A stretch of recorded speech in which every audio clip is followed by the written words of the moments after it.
Hey guys, welcome back to Ranger Survival and Fieldcraft. I'm Andrew, and what I have for you today is my vehicle go bag. Stand by.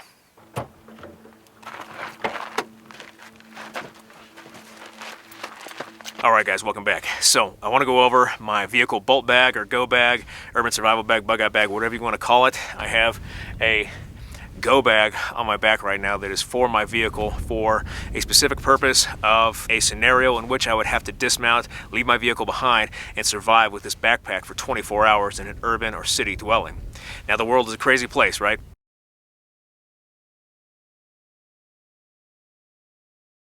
So we need to be prepared for those scenarios or those circumstances in the event we find ourselves trapped and we cannot escape in our vehicle. This bag is designed for 24-hour survival in an urban and city dwelling, meant for escape and evasion, getting away from that isolating event, whatever it may be. It could be a number of different things, but this bag will give us 24 hours to move away from that isolating event to a point of recovery where we can refit, resupply, reorganize, and then move to further safety and get away from whatever that event is. Now this bag, like I said, 24 hours of survival. We're going to have sustainment in there, food and water.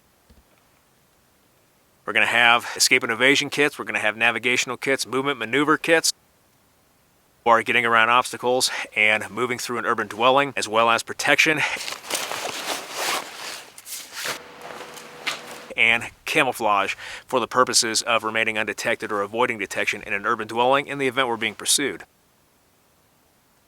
How about we lay this kit out on the hood over here and we'll go over items one by one. Alright guys, let's start with our bag. First we want a bag along with our clothing that blends into our environment. Just like with woodland environments, we have clothing that blends into our backgrounds, providing camouflage and reducing the chances of detection. Same thing goes for civilian environments. We want clothing and we want materials that we carry with us, like bags, to blend in. Here is the 511 Tactical Covert Backpack, gray with black colors. It does not look like a tactical backpack from the exterior, which is great. We blend into our environment, but this bag also gives me the benefits of having a tactical backpack in an urban setting. Now with the backpack itself, all of our kit and item go in here with the muted colors of silver or gray and then black. We blend into our environments. Just like with this backpack, we also want clothing that blends into our environment. I don't want anything that signals to anybody that it may be a soldier or law enforcement or maybe some sort of public official, or anything that may indicate that I'm a threat to somebody else. So we don't want clothing that will signal that to other people. We want to blend in, have that gray man effect, if you will, and then avoid the chances of detection and especially avoid the chances of being remembered. Now let's take a look inside this bag. Start at the top and work down to the main compartment to show you everything we have in the backpack. So first off, we do have two tiny pouches at the top here to put exterior gear. I typically don't have anything in these exterior pouches. If I were to, it would be food. Now to open up the first pouch that we have, or the first container or pocket, for our first layer in this backpack, you'll notice that I have everything in this first layer for the purposes of medical aid as well as utility, and then resupply for the purposes of defense. I have a cat tourniquet,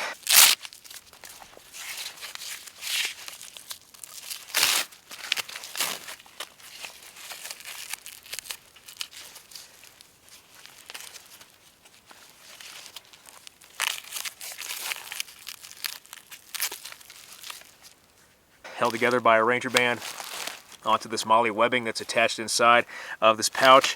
Combat shears for the purposes of cutting away clothing to access an injury or cutting other material. I have an Israeli dressing for the purposes of pressure dressing and controlling bleeding. One pro tip that I want to show you is I have a safety pin here routed through the MRE and then puncturing the plastic, not the airtight plastic around the actual bandage, but puncturing the container of the Israeli dressing, holding it in place so I can grab this bandage and pull it away very quickly if I need to. Nothing else is holding that bandage in place, just that safety pin. I have a multi-tool in the exterior for the purposes of utility. Whatever I need a multi-tool for, it's right there, ready to go and available. And then down here I have two magazine pouches for resupply with my concealed carry. You'll notice everything on the front here in this first pouch is utility, almost set up as if I were wearing a chest rig of some sort, where I have my medical equipment readily available so I can treat myself or another person. I have a multi-tool for the purposes of utility, and then ammo resupply or additional magazines for the purposes of defense and protection. But this is set up so that I can get to these quickly. I can flip this backpack around, put it on my front, and then use it like a chest rig. Now, the one reason I don't carry things in the two exterior pouches is because I can roll these down, and on the inside of the pouch itself, there's a piece of nylon with a toggle, and I can put it through the eyelet at the bottom of the bag here to hold that top pouch down so I can access my equipment more easily, or set this bag up in a way to use it faster without having to unzip that main pouch. And that's the first layer. All right, for a second layer, I'm going to tilt the bag toward you. There's a small pouch right here, so you can see, identified by this zipper. It just has some basic utility items in it, but it is another pouch. Inside I have a pin, another zebra pin. This is my go-to pin because it's made of stainless steel. Inconspicuous method of carrying a defensive device where I can use the pin as a blunt instrument or stabbing implement to go for sensitive parts of an attacker's body and be able to defend myself with a weapon that can be on me at all times. Next, I'll have batteries for my headlamp and my GPS that I keep inside this kit. Next, I have a Silcock Key. This key is designed for accessing exterior water on buildings, and so using this in an urban environment, I can procure fresh water to drink without having to purify any. So just by carrying this small key, I can access exterior water sources next to buildings and get purified water right away. Another thing I'll have in my kit is just a little bit more currency to procure items in an urban dwelling. Obviously, money is going to get you food, water, sustenance, maybe a bus ticket, Uber ride, whatever it is. I have cash that I can use to barter, and so I'm going to have a little bit extra cash in my survival kit.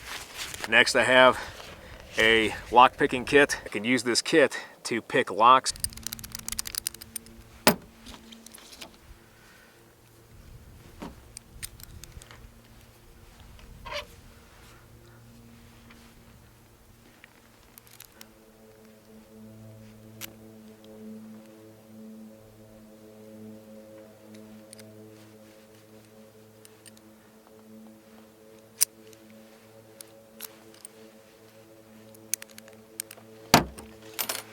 Underneath the top two exterior pouches, we have an additional pouch that is somewhat concealed.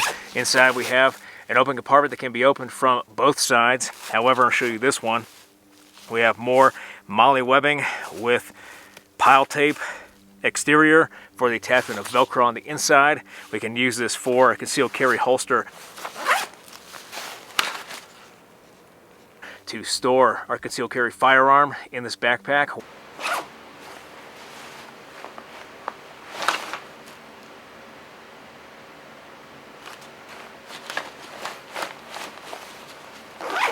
While we move through urban areas if it's not on us already. All right, now let's go over the main kit, or the main compartment.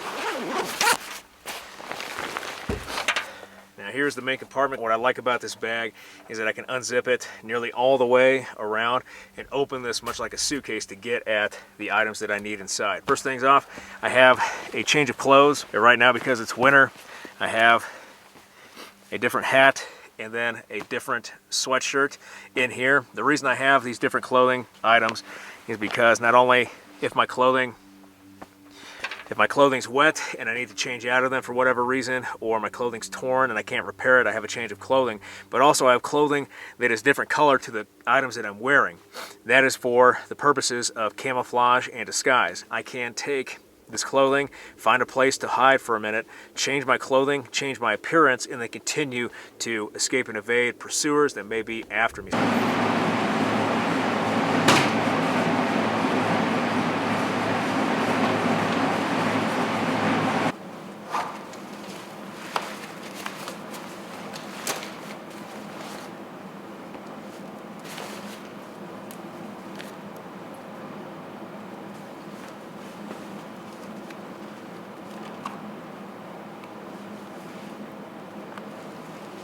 Two other items for the sake of clothing.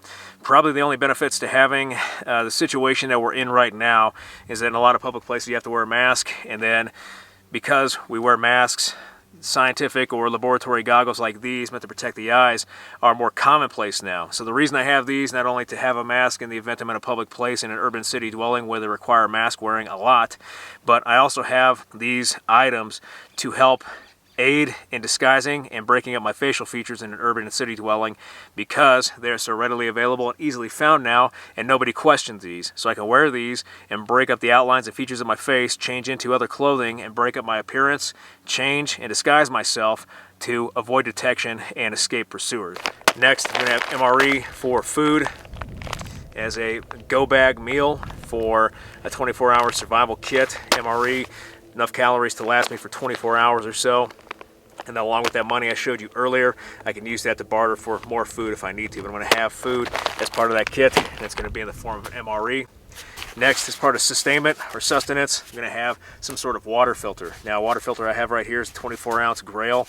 This is a good one to have because it will purify just about everything and give me purified water almost instantly within 15 seconds after I press the water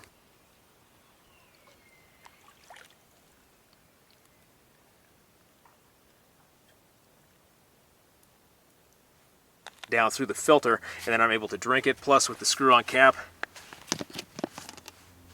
I can keep this water and travel with water in a container without having to start a fire and without having to purify it through chemical means. I already have the filter and container all in one, so I'm going to have this as part of sustainment as well.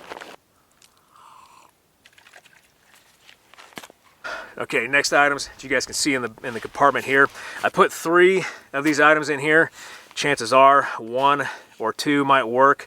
However, there are pros and cons to having these items. As you'll notice, I have a small crowbar, a small pair of bolt cutters, and then a demolition hammer. I wouldn't want to carry all 3 of these at the same time. I'm only carrying them today because I want to show you how we can use different tools to defeat certain obstacles in an urban and city dwelling. But if I carry these all at the same time and I get caught by somebody, especially law enforcement, it's going to look very suspicious. A good acronym to use for negotiating urban obstacles is AUTO-D. AUTO-D stands for away or around, under, through, over, and then destroy. And so by having a demolition hammer like this, I can destroy and bypass a lot of obstacles, common obstacles like locks, windows, doors, even drywall that you may see in an urban environment to escape or overcome obstacles. So AUTO-D is the acronym to use when overcoming urban obstacles, and the demolition hammer is probably one of the better tools for that. And then also as a defensive weapon, we can use it as well. I have bolt cutters for the purposes of cutting fencing and moving through fence as an obstacle.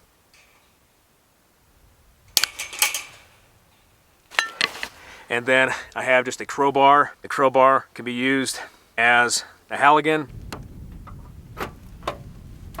or even a hinge breaker along with the hammer. I wouldn't carry all of these at the same time, but I have all of these as a demonstration for tools that you can find that will be easily and readily available for the purposes of overcoming and bypassing or getting through obstacles in an urban and city dwelling. Next, another kit item that I have is going to be bear mace. Now, I live near the Rockies,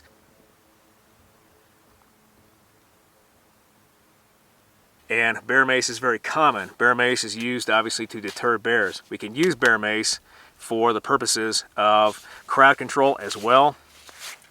I can take bear mace, pull off the safety, and then spray a group of pursuers if I'm traveling and I find myself in a riot, or if I find myself in a protest that's gone wrong, or people have stopped me on the highway and are attempting to hijack me, whatever it is. I can use this as a deterrent to help escape those individuals or deter them from committing crimes against me. But bear mace is something that is readily available in my area, that's easily explainable, and that I can keep in my kit for the purposes of deterrence and defense. You'll notice right here is the computer carrier pouch. What I've done is taken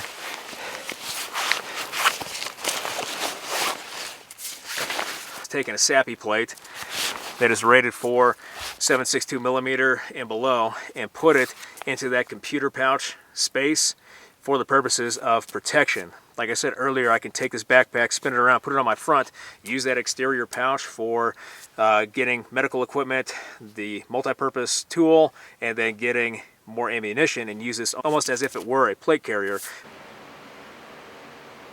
But I have this for the purposes of protection in the event pursuers have guns. If I'm being shot at, I have that protection that I can quickly shift to my front with my backpack or have it on my back if I'm running away. I have this SAPI plate for the purposes of protection. I have exterior pouches or mesh pouches on the inside of this compartment of my kit. And inside I carry, first in the bottom one, there's some 550 cord and then duct tape, 550 cord and duct tape.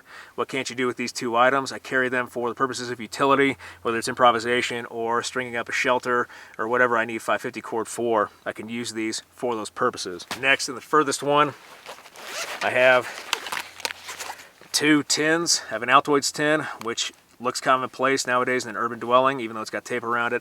And then I have a mini survival kit in the event I escape out of the city and I'm in a wilderness environment. This Altoids tin is a mini medical tin that contains Kevlar Cordage, some band-aids, an extra lighter, and then some super glue for the purposes of minor or routine wound repair.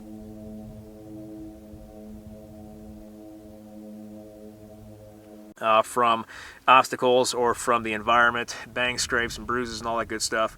But this is a mini medical tin that I can use for routine care. Once I get to a hide site, I can pull this out and actually treat myself just a little bit better. But I'm going to have these two items in that top mesh pouch. Lastly, we have a pouch along the top of the bag. Opening that up, some of the more utility items that we have a headlamp for the purposes of seeing in dark spaces or at nighttime, as well as for signaling. We have a good compass with paste beads and then a whistle for signaling. Along with that compass and the headlamp, we have a GPS, just a GPS that can be used in an urban environment to plan routes and possibly store routes on prior to going anywhere, to give us escape routes or routes we can use to find different points of recovery or resupply, such as a police station, or different addresses we can plug in if we're in an unknown place and we need to find a friend's place or find some point of safety and recovery. We can use the GPS to pre-program routes and safety locations for the purposes of navigation, just on the off chance we have an isolating event. Lastly, I have a map. This is just a street map. Usually what I do is go to an area that I'm in, and one of the first things I do is buy a street map to keep in my kit. That way I have that map available in the event that my GPS or my phone isn't working, and I can use this along with my compass to navigate to points of safety or find my way around that city. We definitely want to have a map on us for the purposes of navigation to find our ways out and then find places that we might need to avoid as well.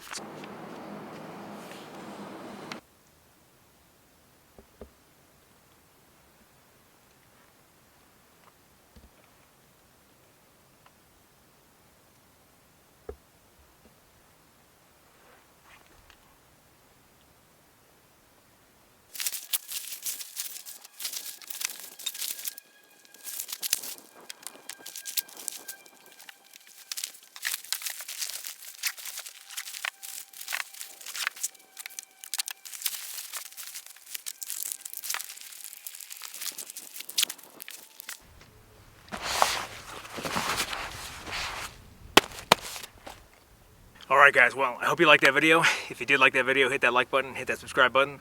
Leave me a comment in the comment section. I always appreciate you guys' feedback. I want to thank you guys for everything you do for me, for the channel, for your likes, your views, your subscriptions, your comments, your feedback, and your shares. And I'll be back with another video as soon as I can, guys. Thanks.